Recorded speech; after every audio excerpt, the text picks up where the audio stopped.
All of you, and at the outset, I would like to thank the AIS for giving me this opportunity to talk on the topic of tackling iris issues. I would also like to congratulate Dr. Lalit Verma sir, Dr. Harvansh Lal, Namrita ma'am, and Dr. Rajesh Sinha for organizing this wonderful webinar and starting the UP chapter masterclass. So, congratulations to all of you. So my topic is slightly different from what the other speakers have presented, and I will be dealing with how to tackle these iris issues. Now, we all know that the pupil has diverse anatomical and functional implications for a range of clinical situations. And when we are dealing with cases like complicated cataract surgery, trauma, congenital dysgenesis, colobomas, iatrogenic iris defects, the pupil becomes deformed, it becomes D-shaped, and these irregular pupils would lead to a lot of symptoms. The patients would complain of glare, photophobia, monocular diplopia. So we need to deal with all these issues. Not all iris defects need to be repaired. If you are dealing with a small iris defect, if it's a small iridodialysis which is present in the superior quadrant and it is covered by the lid margins, and the patient is asymptomatic, so we can just leave it. There's no need to go forward and operate upon such patients. But if we have a deformed cornea and the patient has symptoms of glare, monocular diplopia, photophobias, and he's complaining a lot, then of course we should address his complaints and we should go and repair it for functional as well as for cosmetic values.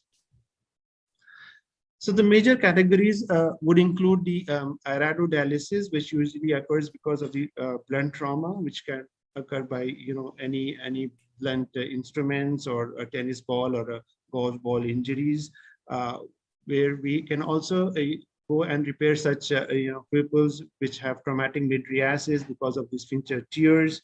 Atonic pupils, traumatic or congenital aniridias need to be surgically dealt, as they have a lot of visual as well as a lot of cosmetic values.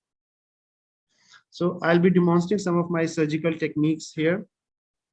Now, this was a case of a subluxated traumatic cataract with a traumatic mydriasis, and as you can see here, there's a subluxation. So I stain the anterior capsule with trypine blue, and using my Utrata forceps, I'm now doing the capsulorhexis. Whenever you're dealing with these subluxated cataracts, the anterior capsule is very elastic, and it's a little difficult to do the capsulorhexis in these cases. And since we had a subluxation, so I'm implanting a CTR, a capsular tension ring, so as to stabilize the bag, and doing a slow motion phacoemulsification. You can appreciate that the cataract is pretty soft. This was followed by irrigation aspiration and then the implantation of the lens. And after this was done, I used a ninoproline suture and I passed it through the limbus. Now I take a bite to the proximal end of the iris defect, and then I move forward and take a bite in the distal end of the iris defect and then externalize it through the other side of the limbus, as you can see here.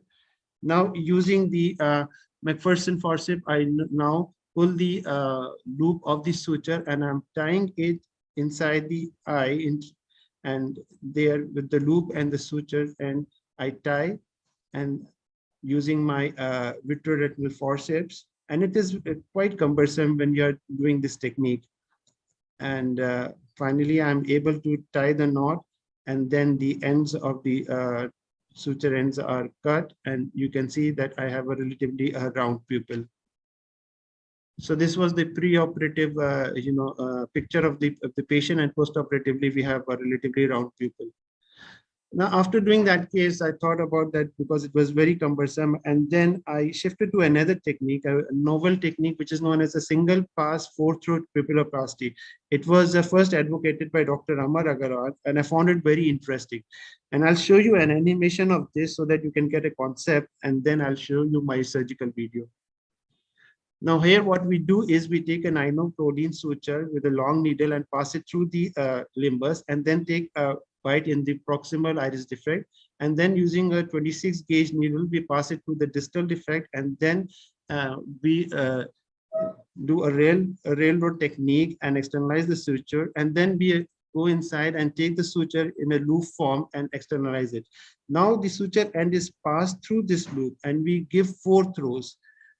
We give 4 throws, and after these throws are given, the end of the suture, both the ends of the sutures are now pulled, and watch carefully, the pupil becomes round. Here you see the pupil gets round, and then the edges of the sutures are cut, and you have a relatively round pupil.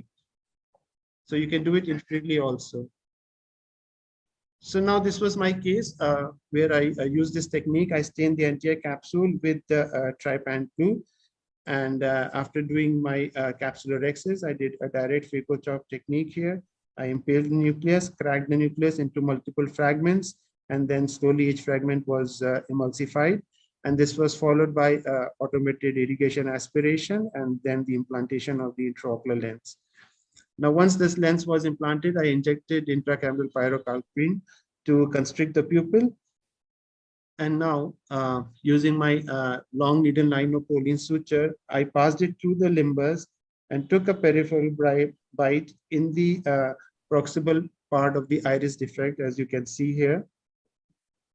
I passed it through the proximal defect, and then using my 26 gauge needle, I passed it through the main incision, took a bite in the distal end of the iris defect, and now using a railroad technique, I passed the needle of the 9-0 suture through the lumen of the 26 gauge.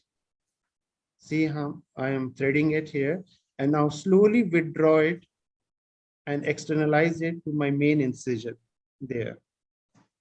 Now, once this is done, the next thing I did was I used my Sinskey hook, went in through my main incision and pulled the suture which was inside in a loop fashion. There, I am using my McPherson forceps, and I externalized this loop.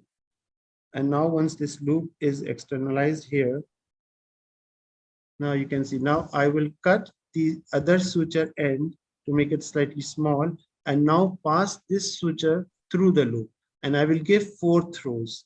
So this was the first throw, and it is important to give these 4 throws so that I have a tight knot and I have a round pupil. So this is the second throw, and this is followed by the third throw. You can actually count each throws, and then finally the last throw, the 4th throw. Now, once these 4 throws are given, I will now pull both the ends of the suture, and you have to watch the pupil carefully. As I am pulling both the sutures ends, you see how the pupil becomes round. As I am pulling it on both the sides, the pupil gets round. See how round it has become. And now, once this is done, I go in with my vitreoretinal scissors and cut the edge of the knot, hydrate the side port and the main incision, and we have a nice round pupil.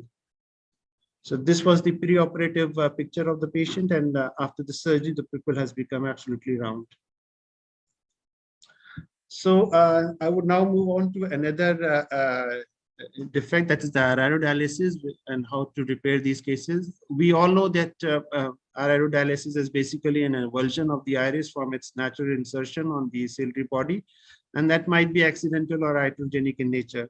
Now, whenever we are dealing with these cases of blunt trauma which have iridodialysis, we should also watch for the zonular dialysis also, because in these cases, you might have these dialysis along with, iridodialysis. There can be a zonular dialysis, and that makes the surgery more challenging, more complicated.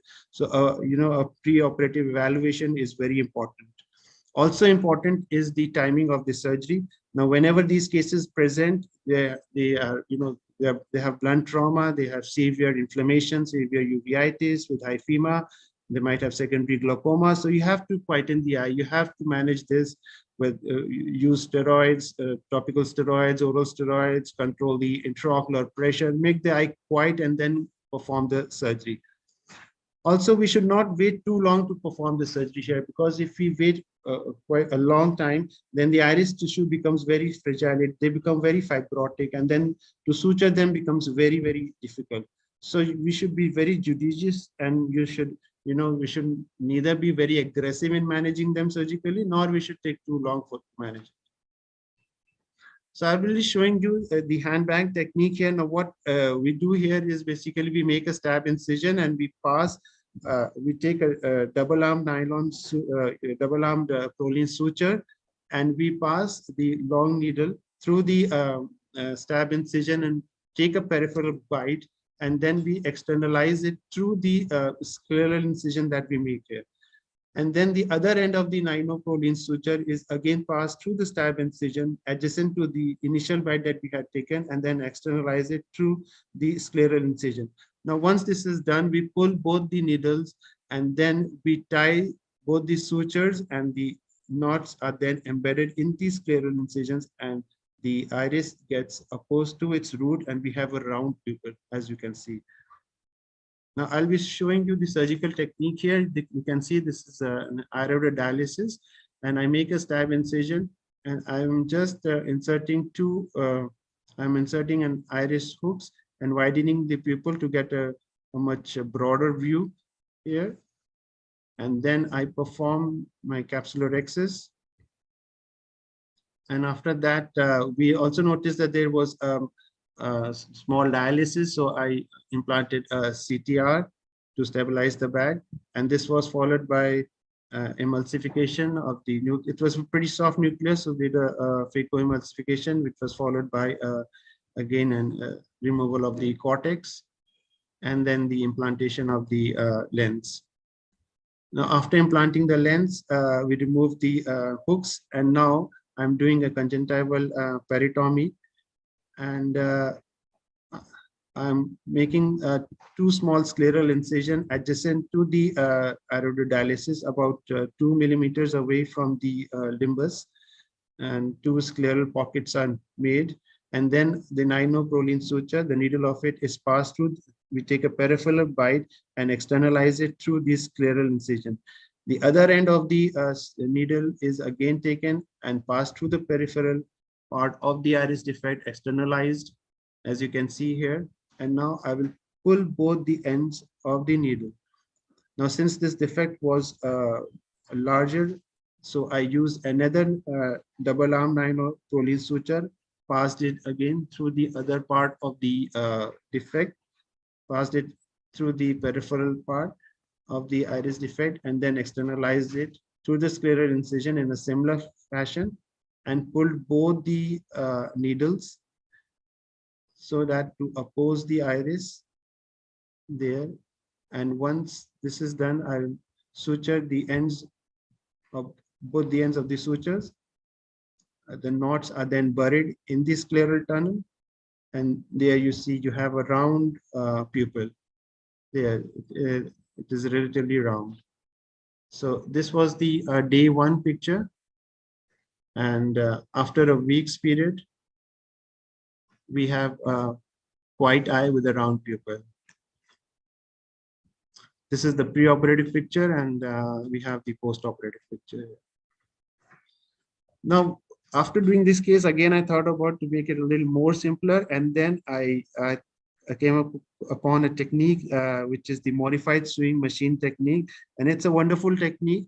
And I will again show you an animation of it to get to understand the concept, and then I will show my surgical video.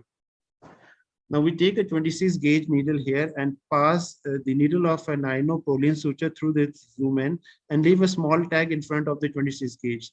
Now we make a scleral tunnel adjacent to the iridodialysis, about 2 millimeters from it. We make a main incision, the keratome, and using my 26 gauge needle in which we had the ninoproline suture, I take a peripheral bite of the iridodialysis tissue and then externalize it and pull the suture.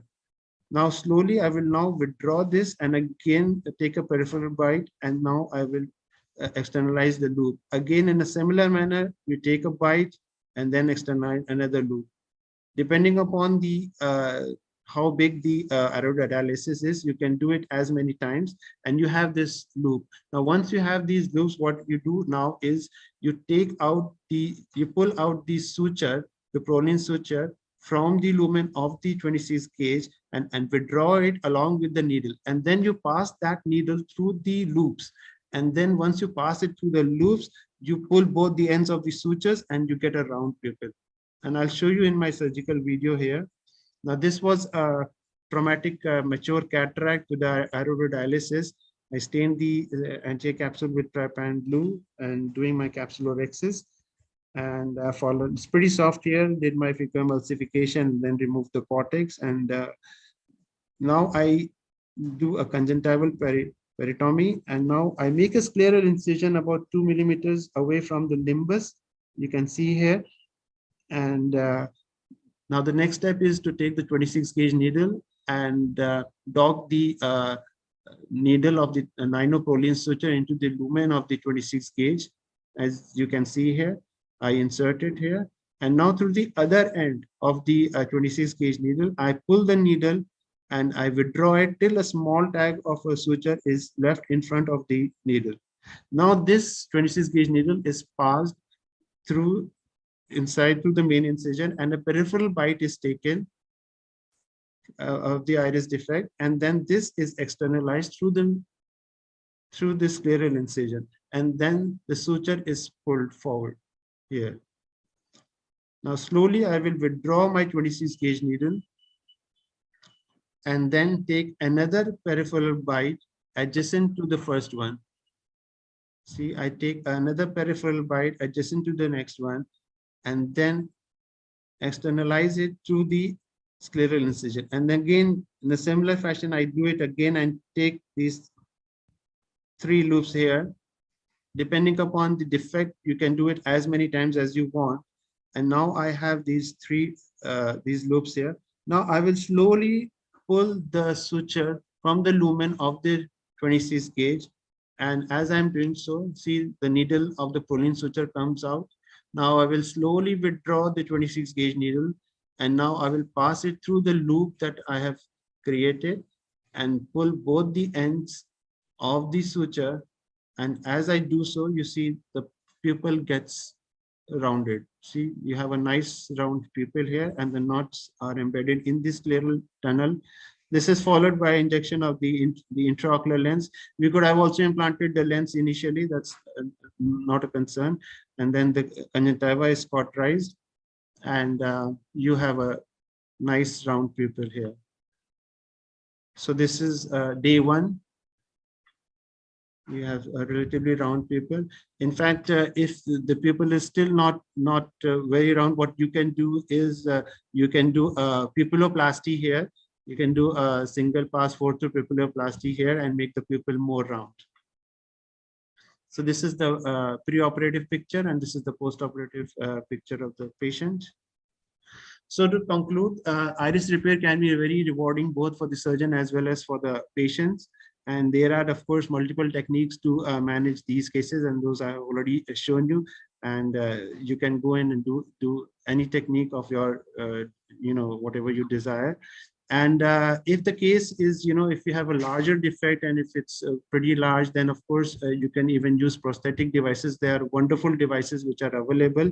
And now Human Optics has also come up with an artificial iris, which actually you can, inject it and implant it over the sulcus, and it gives a very round pupil and helps alleviate the patient's symptoms, and as well as gives a good cosmetic value to the patient. Thank you. Thank you.